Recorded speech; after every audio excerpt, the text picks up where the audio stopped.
Ya. Begitu mau peresmian, ternyata diminta lagi. Diminta lagi Pak Yai? Diminta lagi. Lu kok bisa Pak Yai?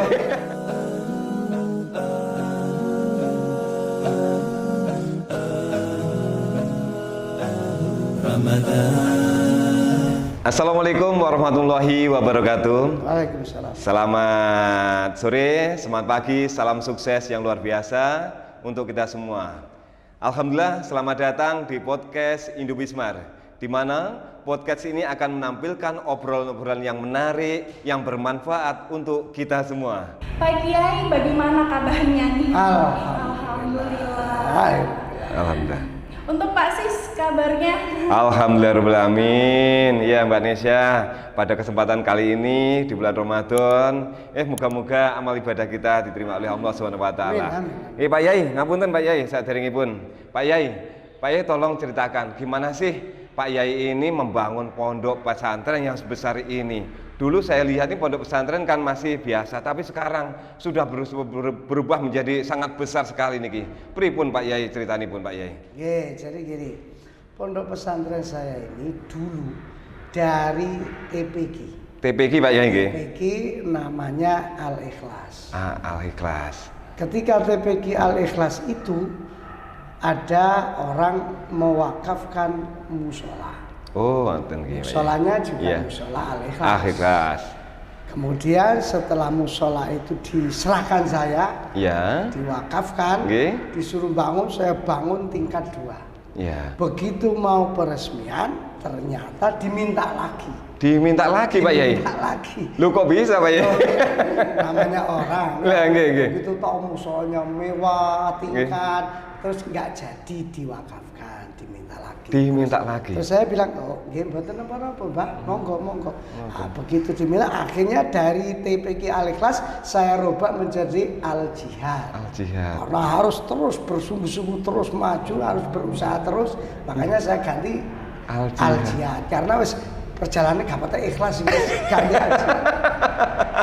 Tapi biiznillah setelah ganti Al-Jihad ini Masya Allah kita diberi tanah wakaf oleh salah satu jamaah namanya almarhum Abah Suhaji. Alhamdulillah terus berkembang. Yang dulu cuma 1 bangunan, sekarang sudah mencapai 9 bangunan. Masya Allah luar biasa. Jadi dulunya diberi musola namanya Al-Ikhlas. Mungkin karena nggak ikhlas. Jadi diminta lagi. Tuh Pak Yai dengan jihad yang luar biasa, makanya dinamakan Al-Jihad, luar biasa sekali. Ya, dulu yang saya kenal itu memang pondok pesantren ini biasa, kecil sekali, tapi sekarang besar sekali. Lah, dalam perjalanan ini Pak Yai pasti punya suatu inspirasi, keraguan atau apa, atau motivasi ini Pak Yai. Pripun Pak Yai motivasinya supaya pondok pesantren ini menjadi suatu pondok pesantren yang besar yang bisa bermanfaat bagi masyarakat sekitar ini Pak Yai? Jadi gini, siapapun yang melihat, mendengarkan rekaman ini atau tausiah ini, sampean pegangi surat Muhammad ayat 7. Ya ayyuhalladzina amanu, wahai orang-orang yang beriman, in tansurullaha yansurkum. Siapa yang menolong agama Allah, pasti perjuangannya ditolong Allah. Bukan hanya perjuangannya, keluarganya ditolong Allah, anak-anaknya ditolong Allah. Wa yutsabbit aqdamakum, dan kedudukannya pasti tambah kuat. Kalau dia seorang pejabat, jabatannya pasti tambah hebat. Kalau dia seorang pengusaha seperti Abasis, pasti usahanya tambah lancar. Kalau saya sebagai seorang mubaligh atau ustadz, tapi ikhlas betul memperjuangkan Islam, pasti hidupnya ditolong Allah. Itu ayat, nggak mungkin salah. Pasti nih Pak Yai. Betul, makanya kalau tadi kok bisa sebesar ini sekarang, ya semuanya sebenarnya ya gak pada roh, tekannya duit kok. Tapi tahu ya waktunya bangun ya bangun. Semuanya. Makanya seperti Mbak Nisa Mbak Nisa. Ini sampean kalau ingin menginginkan sesuatu, ya pakai aja manjada wajada. Siapa yang sungguh-sungguh pasti tercapai.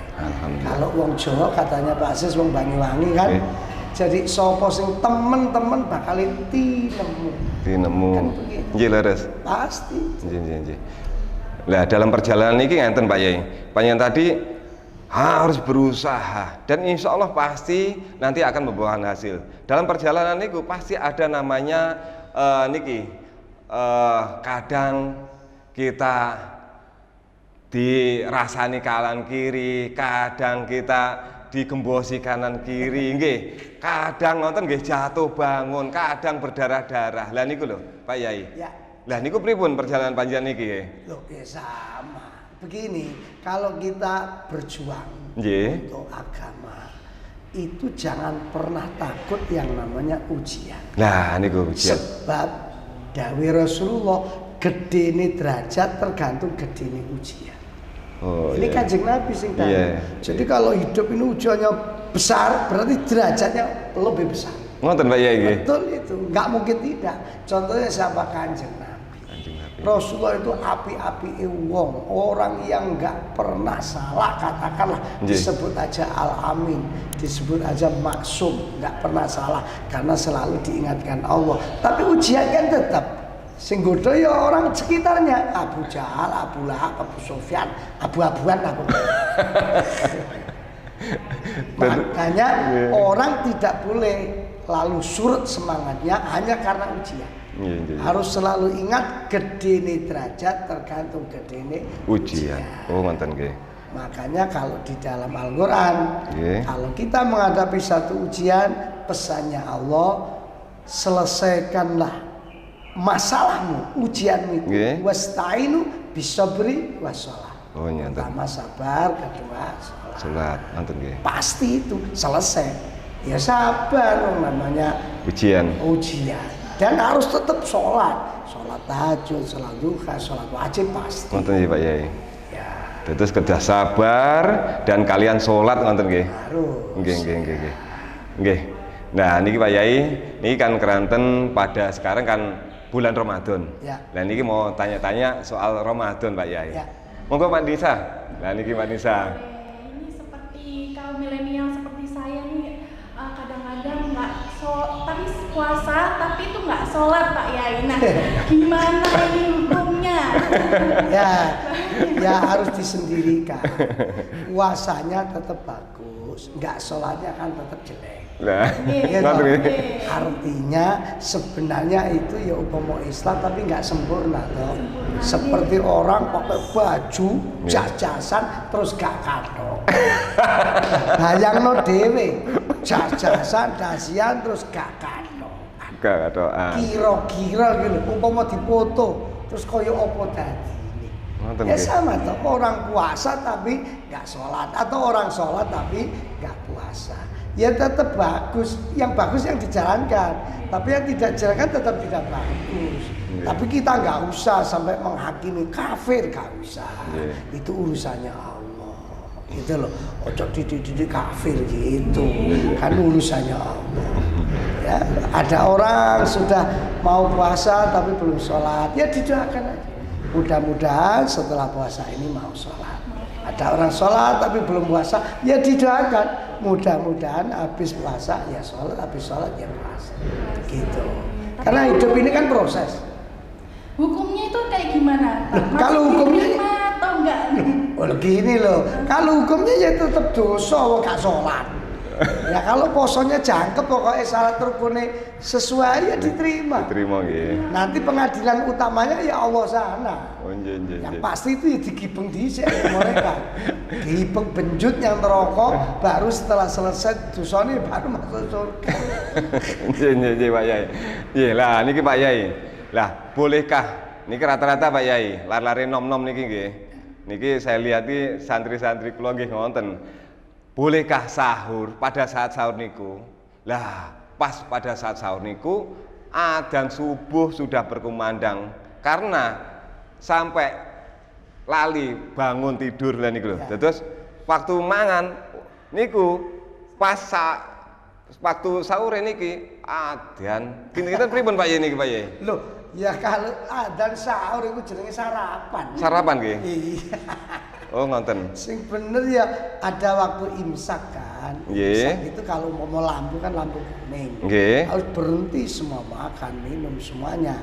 Tapi kalau sekedar untuk minum, Nggih. ya nggak apa-apa. Asalkan belum adzan. Begitu adzan, kalau misalnya ya Nggih. masih ada makanan, minum di mulut kerungu, Allah, harus dilepek. Jangan Allah lek pisan. Ya malah batal. Ngoten Pak Yai nggih.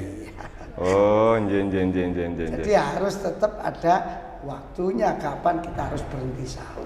Oh, nggih. Lah, selanjutnya Pak Yai, amalan apa nopo sih yang sekiranya harus kita lakukan pada saat Ramadan ini agar Ramadan ini menimbun pahala yang berlimpah untuk Pak Yai? Sebenarnya amalan yang paling penting Nggih. di dalam Ramadan itu kalau bacaan ya. Nggih. Kalau bacaan itu ya memperbanyak istighfar. Istighfar ngoten Pak Yai. Ya jenenge wong kan ya gak mungkin tuh. Gak pernah dosa itu kan gak Nggih. mungkin. Iya, iya. Sampeyan itu pengusaha delok wong bening-bening kan ya. Nisa sing nom iku yo ngono Ngoten nggih. Nggih. Jadi nggak mungkin, makanya perbanyak istighfar. Istighfar nggih. Ya, itu bacaan. Adapun perbuatan tentu yang paling disenangi Rasulullah itu kalau Ramadan ya Nggih. seneng sedekah. Sedekah Pak Yai. Jadi bahasanya Rasulullah kalau Ramadan Rasulullah itu lomat.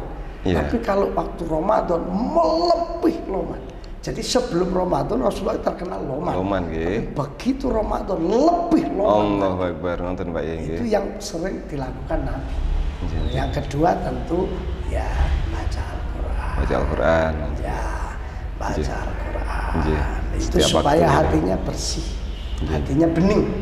Orang yang sering baca Quran sama orang yang nggak sering itu lain. Kelihatan berarti aurane lho. Auranya. Ngoten nggih. Betul.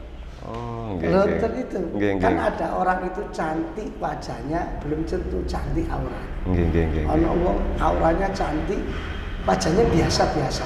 Oh, nggih. Nah, wong desa ngarani sedep. Loh, itu karena auranya Quran. Ngoten nggih Pak Yai. Subhanallah. Iya. Oh, auranya nggih. Makanya mumpung Ramadan ya harus memperbanyak baca Al-Quran. Oh, nggih. Mumpung Ramadan. Lah makanya kalau ningali Pak Yai niku, setiap saya ketemu pasti sumringah. Senyum sekali. Senyum setiap saat Pak Yai niku. Wah. Jadi niki inspirasi saya sendiri Pak Yai nggih anu. Lah, terus selanjutnya mungkin Mbak Nisa ada pertanyaan lagi niki. Sebelumnya kan ini masih COVID, Pak. Ya. Ya.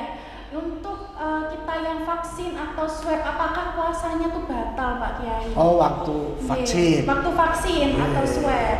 Jadi waktu puasa kita vaksin, suntik, nggak batal. Enggak batal ya. Nggak batal. Batal. Yang batal itu kalau digelogok lewat mulut itu. Terus vaksinnya digelogok untuk Pak Yai ngoten. Batal. Oh, ngoten nggih. Kalau disuntikan ya Mboten nggih. batal. Nggih. Lek niku senes vaksin Pak Yai. Nggih, niku belajar minum niku Pak Yai. Iya lah kalau vaksinnya digelogok. Nah, niki selanjutnya insya Allah 2 hari lagi niki kan wonten namanya malam Lailatul Qadar Pak Yai nggih. Lah niki Pak Yai, apa sih yang dimaksud dengan malam Lailatul Qadar dan nopo sih keistimewaannya dari malam Lailatul Qadar niku Pak Yai? Ya. Jadi Lailatul Qadar malam ketentuan.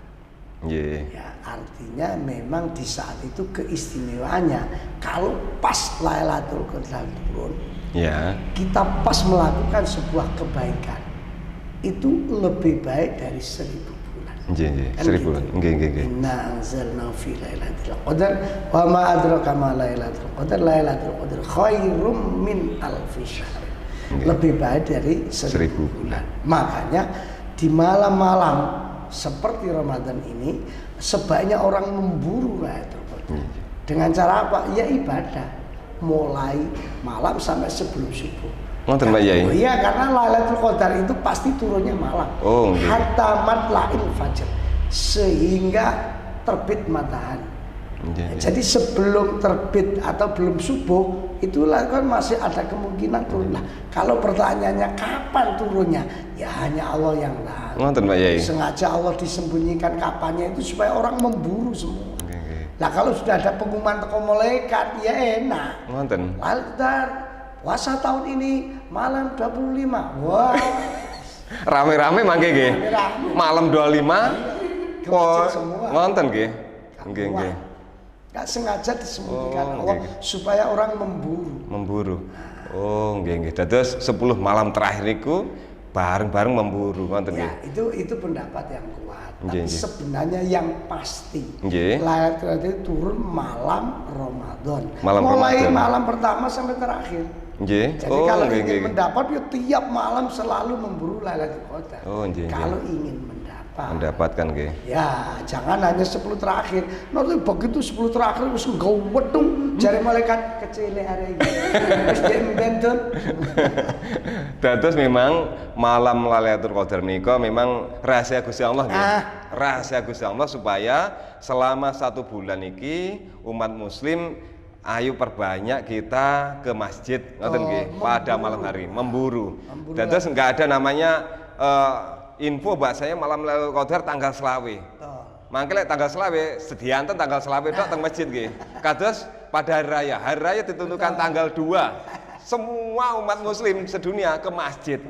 Nggih, pada hari raya mawon. Setelah itu mboten. Lah. Mboten Pak Yai nggih. Lah, seterusnya nih Pak Yai. Terus tanda-tanda orang yang mendapatkan malam Lailatul Qadar niku kados napa sih Pak Yai? Jadi gini, orang mendapat Lailatul Qadar itu memang yang pasti yang tahu kan hanya Allah. Nggih. Tapi secara lahiriah bisa dilihat. Pokok mari poso masuk Syawal. Kok ibadahnya lebih baik, lomanya lebih baik, akhlaknya lebih baik. Ya itu berarti kemarin dapat Lailatul Qadar. Allahu Akbar. Ngoten Pak Yai nggih. Ya, kemarin katanya Mbak Nisa tadi sholatnya kadang-kadang misalnya begitu habis sholatnya tambah kenceng tekun ya itu berarti dapat Lailatul Qadar itu. Itu. Niku Pak Yai nggih. Iya, jadi pokoknya makanya disebut setelah Ramadan itu kan Syawal. Syawal itu peningkatan. Jadi harus ada yang ditingkatkan ibadahnya, kebaikannya, akhlaknya terutama. Nah, jadi kalau habis puasa kok akhlaknya tambah baik, tambah tawadhu terutama sama orang tua, oh berarti dapat Lailatul Qadar. Yang biasa niku napa medhit biasa niku kados petinju nggih. Nggih katakan ya petinju kon sedekah wah petinju kabeh lek wae sedekah ngoten nggih. Tapi lek kon keluar-keluar gampang nggih. Nggih nyacet gampang lha niku. Lah niku ternyata dengan adanya mendapatkan Lailatul Qadar setelah itu loman ngoten nggih. Ada pembangunan masjid langsung view ngoten nggih. Ada pengumuman buka bersama, santunan untuk buka bersama, konsumsi untuk buka langsung niku. Nah, itu orang dapat Lailatul Qadar. Allahu Akbar ngoten nggih. Sregep ke masjid nggih. Pokoknya ditingkatkan kebaikannya. Ngoten nggih. Kebaikannya ditingkatkan semakin baik. Oh nggih. Nggih Pak Yai. Nggih, lah niki Pak Yai ngapunten. Saran damel santri-santri, buat santri-santri muda di luar sana yang mungkin mempunyai niat untuk membuat pondok pesantren yang sekiranya nanti bisa bermanfaat bagi santri ini dan masyarakat pada umumnya. Pripun niki Pak Yai? Jadi gini, bagi panjenengan para santri, pokoknya satu, orang mensyiarkan Islam, nyekel Islam, itu modalnya yang paling pokok cuma satu. Nggih Pak Yai. Ikhlas. Hanya ikhlas. Ikhlas. Karena di dunia ini semua manusia akan dihancurkan setan. Bahasanya di Al-Qur'an itu ajma'in. Semuanya akan tunduk sama setan. Illa ibadaka minhumul mukhlasin. Surat Al-Hijr ayat 40. Kecuali hambamu yang ikhlas Tuhan, kata setan, yang saya tidak mampu menggoda. Jadi di dunia ini wong pinter panganane setan. Akhirnya pinter bujui, pinter ngakali. Itu karena cuma pinter tapi gak ikhlas. Gak ikhlas nonton nggih. Jadi orang itu pasti sukses dan disukseskan Allah kalau tulus. Ya, kalau kita memang sengaja mau mensiarkan Islam, ngopeni Islam, harus ikhlas. Ikhlas nih Pak Yai. Betul. Dilono kanan kiri, kalau bahasa sama disamperi kanan kiri, is ikhlas aja. Ikhlas. Ono wong ngelem ya kita nggak gede ndase, ono wong ngelono ya gak terus ngelentruk ngono. Nonton nggih. Ya biasa hidup itu begitu. Harus tulus. Nggih. Karena hanya orang ikhlas yang bisa membawa agama ini, hanya orang ikhlas, bukan orang pintar. Nggih, terus ikhlas niku Pak Yai nggih. Nggih. Nah, alhamdulillah ini sudah ke acara obrolan puncak. Pak Yai niki kami dari kaum milenial niki pengen dikasih nasihat Pak Yai. Gimana sih supaya Ramadan tahun ini berkesan dan semoga kita termasuk orang-orang yang mendapatkan malam Lailatul Qadar. Ya. Niku Pak Yai. Saran saya nuwun sewu kepada kaum milenial. Ya namanya kaum milenial kan biasa cangkruk di kafe. Nggih. Gitu. Ya monggo, tapi harus ada batasan lah. Nggih. Misalnya cangkruk sampai jam 10. Nah, sebagai gantinya cangkruk itu ya sholat tarawih sendiri. Oh, ngoten. Berdoa sendiri. Kan tarawih kan nggak mesti bersama. Boleh sendiri, berdoa sendiri, apalagi di malam-malam Lailatul Qadar. Gitu loh. Jangan cuma terus cangkruknya kafe sampai waktu untuk berdoa, berzikir. Habis nggak ada. Iman toh. Nggih. Nggak ada jaminan si besok itu masih hidup apa enggak, kan nggak ada jaminan. Nggih.